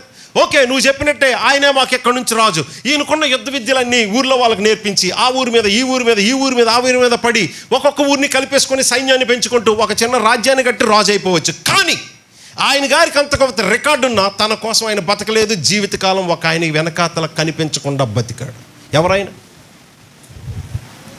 ఎవరు వెనకాతల బతికాడు? ఎవరి కోసం బతికాడు? ఈయన బతికేయాలి, గొప్ప రాజ్యాన్ని కట్టి కింగ్ అయిపోవాలనుకుంటే అయిపోయే అవకాశం ఉంది. కానీ అతనుకున్న అంత గొప్ప రికార్డు ఆయన కోసం వాడుకోలేదు.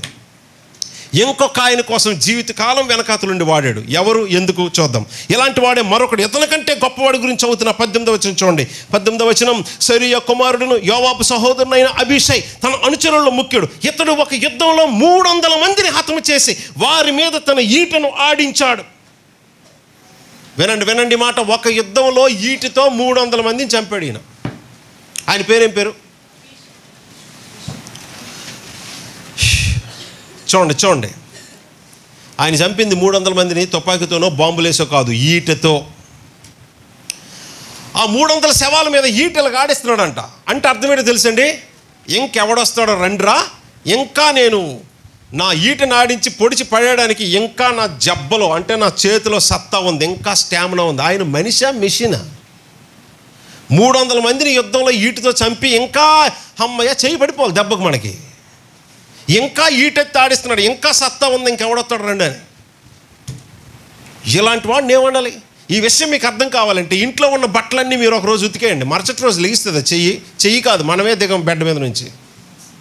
ఇంట్లో ఉన్న బట్టలు మిషన్లు వేసి కాదు, చేత్తో ఎలా ఉతుకుతారో ఇంట్లో ఉన్న బట్టలన్నీ ఒకసారి వాష్ చేసేయండి, ఉతికేయండి, మరుసటి రోజు చేయలేగుతుందా? చెయ్యే కాదు, మనమే లేగం బెడ్ మీద నుంచి. ఈట ఎంత అంటారో తెలుసు కదా మీకు. కనీసం మనకంటే ఎక్కువ పొడుగు ఉండాలి ఈట, యుద్ధం చేసే ఈటే.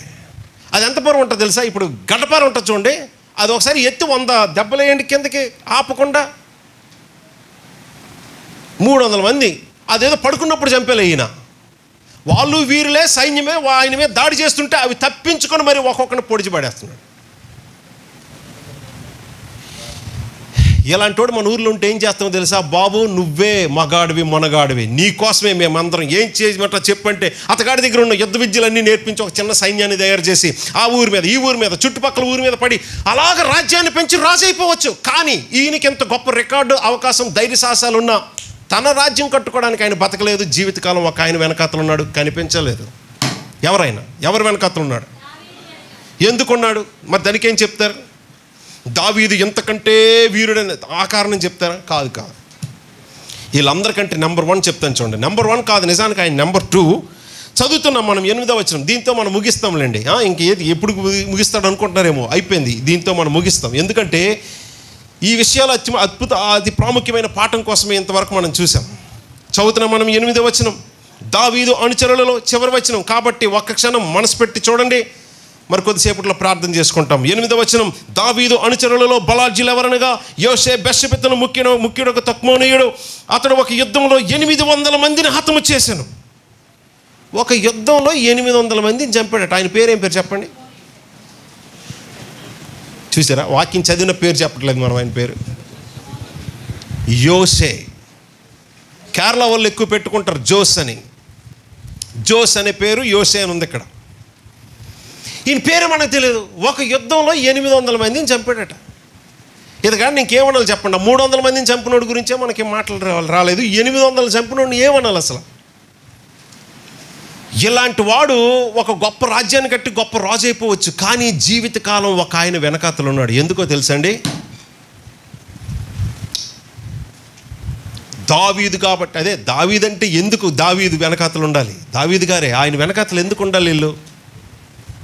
వీళ్ళకంటూ ఒక గొప్ప రికార్డు ఉండి ఒక ఫేమ్ ఉంది, అంటే పేరు ప్రఖ్యాతులు ఉన్నాయి. దాంతో వాళ్ళ రాజ్యాలు కట్టేసుకోవచ్చు, గొప్ప వాళ్ళు అయిపోవచ్చు కదా సార్. అలా ప్రపంచంలో ఎంతో గొప్ప వాళ్ళు అయిన వాళ్ళు ఉన్నారు సార్. బైబిల్లో వాళ్ళకి పేర్లే లేవు సార్.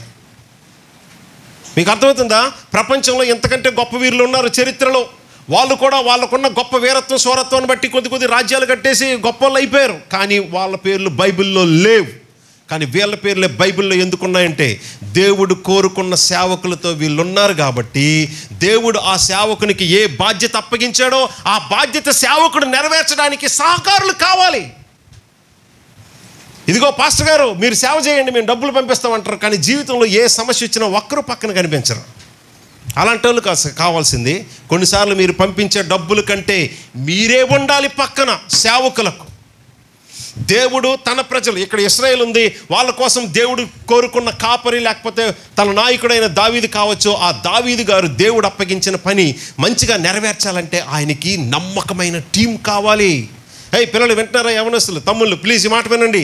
దేవుడు తాను తన ప్రజల కోసం కోరుకున్న నాయకులు, సేవకులు మీ సంఘానికి ఉన్నారు కదా, వాళ్ళు ఒంటిగా ఈ పని చెయ్యలేరు. వాళ్ళకి వెన్నుదన్నుగా ఏ పనికైనా నేనున్నా చెప్పండి అని పక్కన నిల్చునే సహకారులు కావాలి.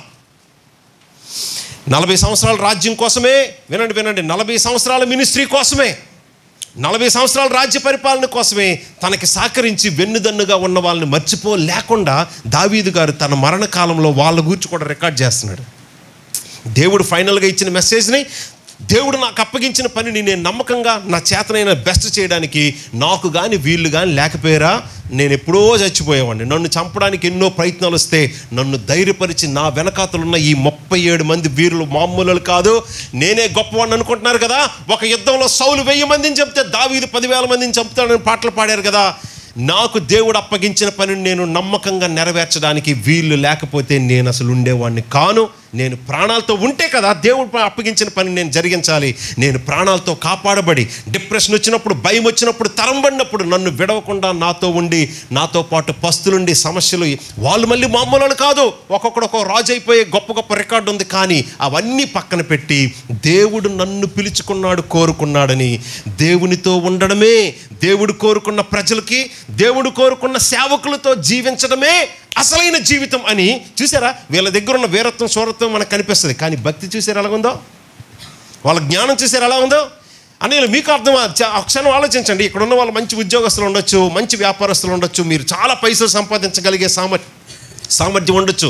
లోకంలో వెళ్ళిపోయి అంబానీకి తలదన్నే పోటీగా మీరు కూడా ఒక పెద్ద బిజినెస్ మ్యాగ్నెట్ అవ్వచ్చు. కానీ ఎవరికి కావాలి సార్? మీలాంటి వాళ్ళ పేర్లు అస్సలు ఈ జీవ గ్రంథంలో రాయబడవు, ఆ రాజ్యంలో కనిపించరు, దేవునితో ఉండరు. కానీ నీకు సాధించడానికి, పిల్లలు వినండి, మీరు సాధించడానికి, సంపాదించడానికి, అమెరికా వెళ్ళిపోయి గొప్పగా స్థిరపడడానికి మీకు గొప్ప శక్తి, సామర్థ్యాలు, జ్ఞానమే ఉండొచ్చు. కానీ మీ జీవితంలో మీ వల్ల అయ్యే ది బెస్ట్ దేనికోసం ఇన్వెస్ట్ చేస్తున్నారు, దేనికి ఉపయోగపడుతుంది? సో దేవుడు మనకి ఇచ్చాడు గొప్ప ఆస్తులు కావచ్చు, లేకపోతే జ్ఞానమే కావచ్చు, మంచి ఇన్ఫ్లుయెన్సే కావచ్చు. అది దేనికోసం ఉపయోగిస్తున్నారు, ఎవరి కోసం ఉపయోగిస్తున్నారు? ఒకవేళ అది చర్చ్ కోసం కాదా, దేవుడు మీకు ఇచ్చిన సంఘం కోసం కాదా, దేవుడు మీకు ఇచ్చిన సేవకులతో కాకపోతే మీరు చాలా వేస్ట్ చేస్తున్నట్టే, అంత వేస్ట్ అయిపోయినట్లే. ప్రపంచ చరిత్రలో ఎంతోమంది గొప్ప వాళ్ళు ఉన్నారు, కానీ ఈ బైబిల్ గ్రంథంలో వాళ్ళ పేర్లు దేవుడు రాయించలేదు. దానికి వాళ్ళ దగ్గర అర్హత లేదు. ఎందుకంటే వాళ్ళు జీవించింది, కట్టుకున్నది రాజ్యాలు, రాజరికం, గొప్పల ఘనతలు కేవలం వాళ్ళ కోసమే. కానీ ఈ లోకాన్ని ఈ రేంజ్లో సృష్టించి మన కోసం ప్రాణం పెట్టడానికి సిలువ వరకు వచ్చినంత ప్రేమ చూపించిన ప్రభు అయిన యేసుక్రీస్తు కోసం కాదు, ఆయన సత్యము కోసం కాదు, ఆయన రాజ్యం కోసం కాదు, ఆయన ప్రజల కోసం కాదు. ఆయన ఎంతగా ప్రేమించి కోరుకున్న ప్రతి ఒక్క వ్యక్తి ఆయన ప్రాణమంత విలువైన వాళ్ళు. ప్లీజ్ ఈ మాట వినండి. చివరిగా ప్రార్థన చేయబోతున్నా. నేను ఇప్పుడు ప్రార్థన చేసినా ఇదే చేస్తా, ఎవరి ముందు నన్ను నిలబెట్టారో వాళ్ళకి ఇదే ప్రార్థన చేస్తా. ప్రభువా, ఎక్కడున్న ప్రతి ఒక్క వ్యక్తి, చెల్లి, తమ్ముడు, అన్నయ్యలు, పెద్దలు ఎవరున్నారో వీళ్ళందరూ నీ ప్రాణమంత విలువైన వారు. ఎందుకంటే వాళ్ళు ఇక్కడ కూర్చోడానికి కారణం, వాళ్ళ కోసం నువ్వు ప్రాణం పెట్టి మరీ తెచ్చి ఇక్కడ కూర్చోబెట్టావు. నీ ప్రాణం అంత విలువైన వాళ్ళు, అంటే నీవంత విలువైన వాళ్ళు. ఒక క్రిస్టియన్ బ్రదర్నో సిస్టర్నో చూస్తున్నప్పుడు వాళ్ళ స్థితిగతులు ఎలా ఉన్నా, సరిగ్గా బట్టలు కట్టుకోవచ్చు, చిరిగిపోయిన బట్టలు ఉండొచ్చు, ఏదో చిన్న కులస్తు నుంచి రావచ్చు, సరిగ్గా ముడతలు పడిపోవచ్చు, నడుము వంగిపోవచ్చు, చదువు లేకపోవచ్చు, నోరిప్పి మాట్లాడితే వాసనే రావచ్చు. కాబట్టి మనం దూరంగా ఉంటాం అలాంటి వ్యక్తులతో. కాదు, అలాంటి వ్యక్తిని కోరుకొని ఆయన ప్రాణం పెట్టినంత ప్రేమ చూపించాడు సిలువ వరకు వచ్చి. అంటే యేసుక్రీస్తుని మీరు ఎలా ట్రీట్ చేస్తారో చర్చిలో ఉన్న ప్రతి ఒక్క వ్యక్తిని అంతే పవిత్రంగా, అంతే ప్రేమగా మీరు ట్రీట్ చేయాలి, చూడాలి. ఎందుకంటే మీ ముందున్న ప్రతి క్రిస్టియన్ యేసుక్రీస్తు ప్రాణమంత విలువైన వాడుగా మీరు గ్రహించాలి, అర్థం చేసుకోవాలి. కులాలు బట్టి కాదు, చదువులు బట్టి కాదు, మనం వేసుకున్న మంచి బట్టలు బట్టి, నీట్నెస్ బట్టి కాదు. ప్రేమ చూపించడం, గౌరవం ఇవ్వడం ప్రభు కోరుకున్నాడు. కాబట్టే ప్రభువును వీళ్ళు విశ్వసించారు, కాబట్టి ఎక్కడ కనిపిస్తున్నారు. కాబట్టి ప్రభు కోరుకున్న అది ఎంతగా, ప్రాణం పెట్టినంతగా. అలాంటప్పుడు ప్రతి చెల్లిని, తమ్ముడిని, అక్కని, అన్నని వాళ్ళ బ్యాక్గ్రౌండ్ చూపించే విధానం ఎలా ఉన్నా యేసుక్రీస్తుకి ఇచ్చేటంత గౌరవం, ప్రేమ ఇవ్వాలి. వాళ్ళకి ఏమైనా సహాయం చేయగలిగితే యేసుక్రీస్తుకి సేవ చేసినట్టే చేయాలి. ఈ మాట నేను చెప్పలేదండి, పౌలు గారు అన్నారండి, ప్రభువుని రిసీవ్ చేసుకునేటట్లు మమ్మల్ని రిసీవ్ చేసుకున్నారు అన్నాడు ఒక సందర్భంలో. ప్రభు వస్తే ఎలా రిసీవ్ చేసుకుంటామో అలాగ మమ్మల్ని తీసుకున్నారు. అంటే ఇంకా మీరు కాదు సార్, మిమ్మల్ని క్రీస్తుని చూడాలి సార్. ప్రతి ఒక్కరిలో. అలాగా ఏ ఒక్కరు కూడాను గౌరవం తగ్గించకుండా మీ చేతనైనంత మట్టుకు ఇతరులకి పవిత్రమైన మనసుతో, నిజమైన ప్రేమతో ప్రభువుని గౌరవించి సేవించేటట్లే ఈ సంఘంలో ఉన్న ప్రతి వ్యక్తికి, మరి ముఖ్యంగా సేవకులకు సహకారులుగా ఉండాలి, సహాయం చేయాలి. మీ లైఫ్లో మీ బెస్ట్ ఇన్వెస్ట్మెంట్ ఇదే. ఎక్కడ కాకుండా మీకున్న ఏ శక్తి సామర్థ్యాలైనా ఇంకెక్కడ మీరు ఇన్వెస్ట్ చేసినా అదంతా కాలిపోయేదే. నిత్యము నిలిచి ఉండే the best place of investment ప్రభు యొక్క బిడ్డలు, సంఘం, సేవ, సేవకులు. చివరి మాట ప్రార్థన చేస్తున్నా. 40 సంవత్సరాల రాజరికం కోసం తనకి సహకారులుగా ఉన్న వాళ్ళని మర్చిపోకుండా, అమ్మా వినండి వినండి వినండి, చివరి స్టేట్మెంట్, ఓకే.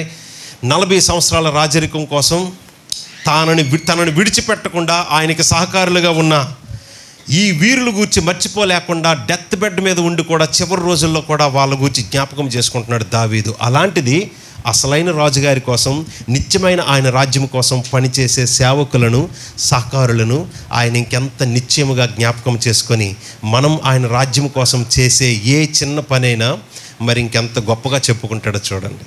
మీ గురించి ఆయన ఒక్క మాట చెప్పడానికి నీ జీవితకాలంలో ఏదైనా ఒక్కటుందా? ఒక్క ఇన్సిడెంట్. అసలైన రాజుగారు ఆయన రాజ్యం కోసం ఎవరు ఆయనకి ఎంత సహకారులుగా, వెన్నుదన్నుగా ఉండి పనిచేశారో ఆయన సాక్ష్యం చెప్పే రోజు వస్తుంది. నేను మాట్లాడుతున్నది ఇప్పుడు దావీదు గారి గురించి కాదు, ప్రభు అయిన యేసుక్రీస్తు గురించి. ఆయన రాజ్యం కోసం, ఆయన ప్రజల కోసం, ఆయన పరిచర్య కోసం ఎవరైతే నమ్మకంగా చేసిన వాళ్ళు ఉంటారో వాళ్ళ గురించి మరి ఇంకెంత నిత్యముగా గొప్ప మాటలు చెప్తాడో చూడండి. అలాగా నీ గురించి చెప్పడానికి ఏమైనా మీ దగ్గర ఉందా?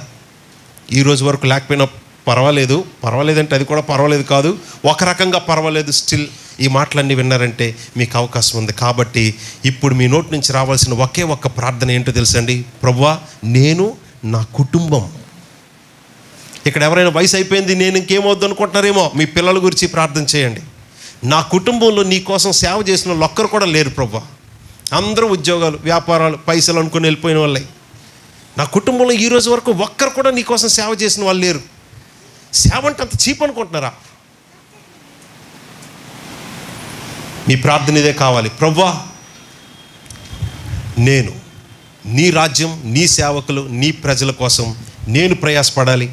అప్పుడు నిన్ను చూసినప్పుడు నువ్వు నా గురించి కూడా బల, నమ్మకమైన మంచి దాసుడా అని నా గురించి ఏదో ఒక మాట చెప్పడానికి నాకు ఒక రికార్డు ఉండాలి. మీరు నాకు ఇచ్చారు, తెలివితేటలు ఇచ్చారు, జ్ఞానం ఇచ్చారు, గొప్పవే ఇచ్చారు. కానీ వీటితో ఎంతసేపు ఎక్కడో ఏదో పొందుకుందామని ఆలోచిస్తున్నాను. కానీ నా లైఫ్ యొక్క బెస్ట్ ఏదో నేను ఇన్వెస్ట్ చేయడానికి the best platform, best place నీవు నాకు ప్రేమించి ఇచ్చిన సంఘం, నీ ప్రజలు, నీ సేవకులే.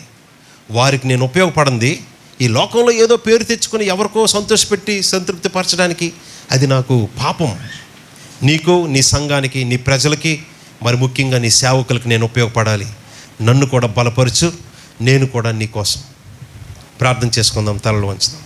పరిశుద్ధ తండ్రి, పరిశుద్ధ దేవ, మీ కుమారుడైన మా ప్రభు అయిన యేసుక్రీస్తుని ఈ లోకానికి పంపి నశించిపోయే వారిని వెదకి రక్షించడానికి ఎంతో ప్రేమతో నీ కుమారుని పంపిన దేవా, మీకు వందనాలు, స్తోత్రాలు. ఇదిగో ఈ లోకమంతా గతించిపోతున్నది, త్వరలో కాలిపోబోతున్నది.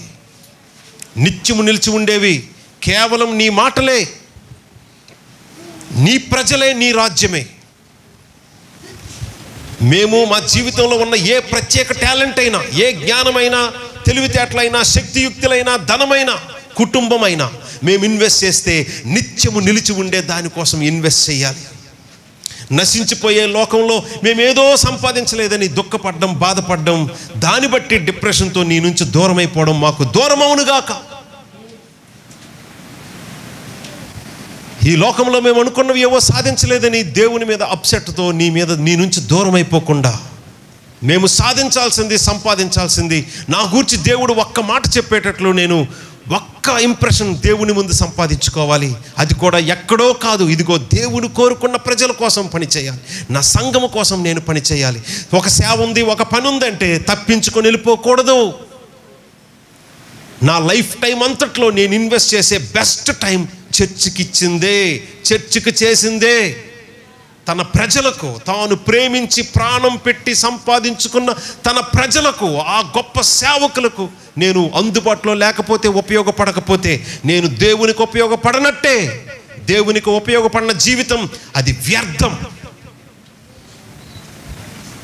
నా ముందున్న నీ ప్రియులను, పెద్దలైనా చిన్నలైనా, యవ్వనస్తులైనా, చెల్లెళ్ళు, అక్కలు, అన్నలు, తమ్ముళ్ళు, చిన్నలు, పెద్దలు, నీ సేవకులని నీ కొరకు మరి ఫలభరితంగా రోషంతో జీవించినట్లు నిజంగా మాకు సహాయం చేయమని, మమ్మల్ని ఆశీర్వదించమని, మా యొక్క ఈ తీసుకున్న నిర్ణయాల నుంచి ప్రతిసారి పక్కకి వెళ్ళిపోయేటట్లు రకరకాల అట్రాక్షన్స్ బయట అడుగు పెట్టగానే ఎన్నో అట్రాక్షన్స్ మా మనసుల్లో తిరుగుతుంటాయి.